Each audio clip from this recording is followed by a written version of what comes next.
Bom, pessoal, agora vai aparecer só a minha tela aqui para vocês. E como eu prometi, na segunda parte do vídeo, a gente vai falar, vai trazer propostas de atividades que vão trabalhar cada um dos tipos de consciência fonológica. E são, muitas vezes, atividades que a gente encontra aí na internet e muitas vezes a gente aplica sem saber que são atividades que podem ou que vão trabalhar diretamente a consciência fonológica. Começando pela consciência fonêmica, tá, pessoal? Aqui a gente tem uma atividade retirada do Google que é: escreva a letra que representa o som inicial de cada desenho. E o grande segredo dessa atividade está exatamente nesse enunciado, tá? Escreva a letra que representa o som inicial de cada desenho. Tá falando, tá mencionando o som inicial. Então tá mostrando para a criança o quê? Que uma letra vai representar um som que é o primeiro som de cada figura. Só que uma coisa que a gente tem que ter bastante consciência é que essas atividades, elas são as primeiras, né, atividades ali, uma das primeiras atividades que a gente vai trabalhar com as crianças e que geralmente são crianças que estão no primeiro ano, são crianças pequenas. Então a gente tem que ter noção, pessoal, de que não é largar uma folha dessas na frente da criança e pensar que ela vai fazer sozinha, porque ela até pode fazer, mas o nível de aprendizagem e de aproveitamento não vai ser o mesmo. Então, às vezes a gente olha essas atividades prontas de internet e pensa assim: ah, essas atividades são ruins, né? Não são atividades de qualidade.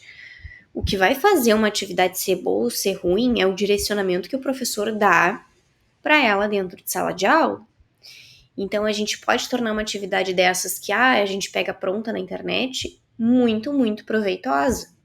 Só que ela não vai ser proveitosa se a gente deixar a folha na frente da criança e pedir que ela coloque a letra que representa o som inicial de cada desenho sozinha. As primeiras atividades, principalmente quando a gente está falando em primeiro ano, elas devem ser feitas coletivamente até que cada criança tenha autonomia para conseguir realizar sozinha. E aí vai chegar um ponto em que ela vai pedir para fazer sozinha. E aí a gente vai observar se ela tem condições ou não. E aí é importante também, pessoal, que fazer atividade coletivamente com as crianças não quer dizer dar a resposta. É chegar na resposta junto com a criança. E como é que a gente chega na resposta junto com a criança nessas primeiras atividades? Bom, a gente vai ter as letras apresentadas para ela e a gente vai junto fazer o som ali do macaco, por exemplo, do macaco, e até que alguns vão se dando conta, alguns que já têm mais facilidade vão se dando conta. E a gente vai chegando, vai mostrando qual é o caminho. Então a gente vai fazer o som da letra de macaco, a girafa, da girafa, qual é a letra que tem esse som, né? Quais são os outros sons da letra da girafa? O B da bola, que letra que tem esse som? A gente vai explorar, por exemplo, outras coisas, muitas vezes as figuras que tem nos próprios alfabetos que a gente cola na nossa sala.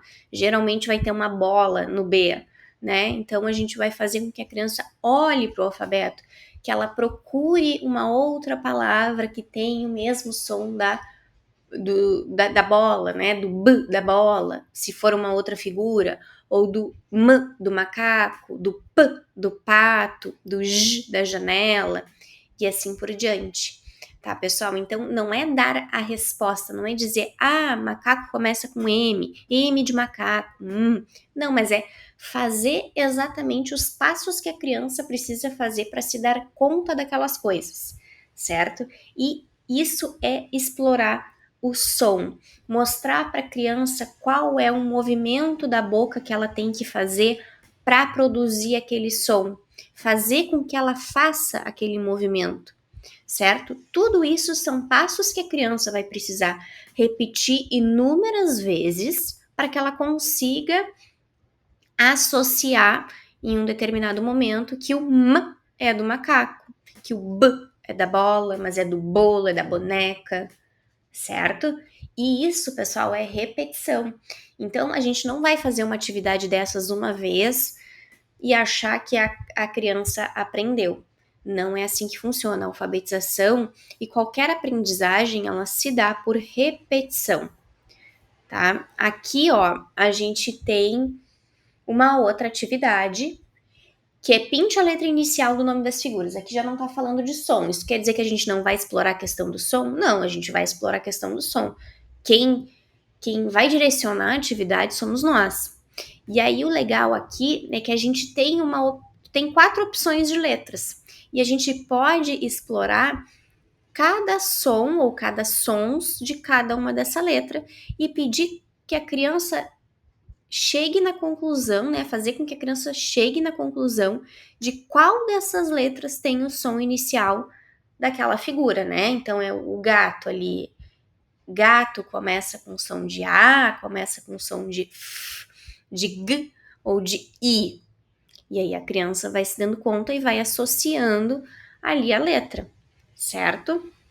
Então, não é dar a resposta, é fazer o passo a passo junto com a criança e chegar na resposta junto com a criança nessas primeiras vezes. Vai chegar um momento em que ela vai ter a capacidade de fazer sozinha. Outra coisa que, ó, eu deixei anotado: ditado apagado dos sons e ditado dos sons. Como é que é o ditado apagado? É uma atividade super simples que eu faço com eles, que dá para fazer com letra, com número, com palavra, com sílaba. Eu coloco no quadro, pensando nas letras, tá? Já que a gente tá pensando em consciência fonêmica.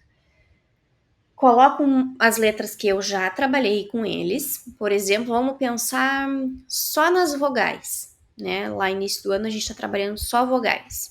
Eu coloco as vogais e aí eu chamo uma criança e eu digo para ela que ela deve apagar a letra que tem o som tal. Por exemplo, a letra que tem o som U. Aí ela vai procurar a letra que ela acha que tem o som U, que é a letra U, certo? Ditado dos sons. Ao invés da gente falar a palavra, a gente pode. A palavra não, a gente falar a letra, se a gente vai estar trabalhando só letras, por enquanto, né? Nesse primeiro momento, a gente pode, ao invés de dizer o nome da letra, dizer o som dessa letra. Então, no momento em que a gente quer, por exemplo, dizer, eu quero que a criança escreva a letra F, eu posso fazer o som do F, que é F. Só que antes disso, eu preciso fazer essa revisão sistemática e coletiva com a minha turma todos os dias. Eu preciso explorar todos os dias os sons de todas as letras que eu já ensinei até aquele determinado dia, tá, pessoal? Outra coisa aqui sobre consciência silábica. Diz assim: observe os desenhos. Pinte as bolinhas conforme o número de vezes que você abre a boca para falar o nome de cada desenho. Essa ideia de prestar atenção em quantas vezes a gente abre a boca para falar uma determinada palavra é a melhor maneira de trabalhar consciência silábica e até é uma das melhores estratégias também dentro do ensino das sílabas, né? Se a pessoa usa, o professor usa muito estratégias da metodologia silábica, tá? Do método silábico. Então, fazer com que a criança saiba que para falar bola, primeiro eu abro a boca e falo bó, depois eu abro a boca e falo lá. Ela sabe que ela abriu a boca 2 vezes e aí ela vai pintar 2 bolinhas. Dá também para fazer com os dedinhos. Levantar um dedo para cada vez que abre a boca. Então, bó, levanta um dedinho. Lá, levanta outro dedinho. Ela vai ver que ela levantou 2. Bater palmas, bater os pés. Também para cada vez que abre a boca, são atividades que eles gostam e que, se eles gostam de fazer, ajuda muito mais na aprendizagem. Aqui outra, ó, essa daqui, ela já vai fazer com que a criança associe consciência fonêmica e consciência silábica. Então, ela vai ter que procurar ali, ó, a primeira sílaba da palavra boca, o bo, ela vai ter que achar aqui embaixo, recortar e colar, tá? Então, essa é uma atividade que funciona muito para trabalhar a consciência fonêmica e a consciência silábica, tá? Eu não consigo trabalhar ela, por exemplo, sem ter consciência fonêmica bem desenvolvida, porque a criança tem que saber que o bo é o B e o O, certo? E aí eu posso ter trabalhado consciência fonêmica só utilizando, por exemplo, o método silábico nas nas sílabas mais canônicas, né, nas sílabas mais comuns até posso, mas no momento em que a criança se depara com um tipo de sílaba um pouco diferente, ela já vai sentir dificuldade. Por isso que é importante a gente seguir essa hierarquia no momento de trabalhar a consciência fonológica e trabalhar todos os tipos de consciência fonológica, certo? E agora, para terminar, a consciência de palavras. A consciência de palavras, ela de forma formal, e aí quando eu falo formal, eu falo com atividade assim em folha, material impresso, ela deve ser trabalhada a partir do momento em que a criança já está lendo, seja decodificando, seja já lendo um pouco mais de automaticidade. Então, olha só, ouça as frases e pinte os quadradinhos de acordo com a quantidade de palavras. Essa atividade até dá para fazer sem a criança saber ler, porque se o professor for ler para ela, aí ela vai se dar conta de quantas palavras o professor está falando. Mas se eu quiser trabalhar a leitura, eu posso trabalhar a leitura junto com a consciência de palavras. Aí essa criança já vai ter que estar num patamar em que ela consegue ler palavras, consegue ler pequenas frases, tá? E outra atividade aqui de formar frases. A gente tem uma imagem, a gente tem palavras fora de ordem. Essa criança precisa ler essas palavras fora de ordem, pensar em como reorganizar essas palavras para que façam sentido de acordo com a figura. Então, ó, gosta livro ler Cecília de. Nós que já somos leitores proficientes, a gente já consegue perceber que a frase corretamente seria: Cecília gosta de ler livro, tá? Mas isso é uma atividade em que a criança tem que ter a leitura bem desenvolvida e ela também precisa ser, nas primeiras vezes, realizada em conjunto com a criança, porque ela precisa ter uma fluência bem desenvolvida, ela precisa ter uma compreensão leitora bem desenvolvida e muitas vezes não, isso é treino e precisa ser ensinado. Então, de novo, lá da mesma forma que quando a gente trabalhava a consciência fonêmica, aqui o professor vai precisar mostrar para o aluno qual é o passo a passo que precisa ser feito para que ele consiga colocar essas palavras em ordem, tá? Então, pessoal, essas são as minhas dicas. São as minhas dicas para quem precisa, para quem está trabalhando, né, com turmas de alfabetização e quer se aprofundar mais no conhecimento sobre consciência fonológica. Eu espero ter ajudado, né? E não esqueça de deixar o teu like, de te inscrever no canal e de mandar esse vídeo para quem tu acha que vai fazer um bom proveito. Obrigada para quem ficou até aqui e até mais.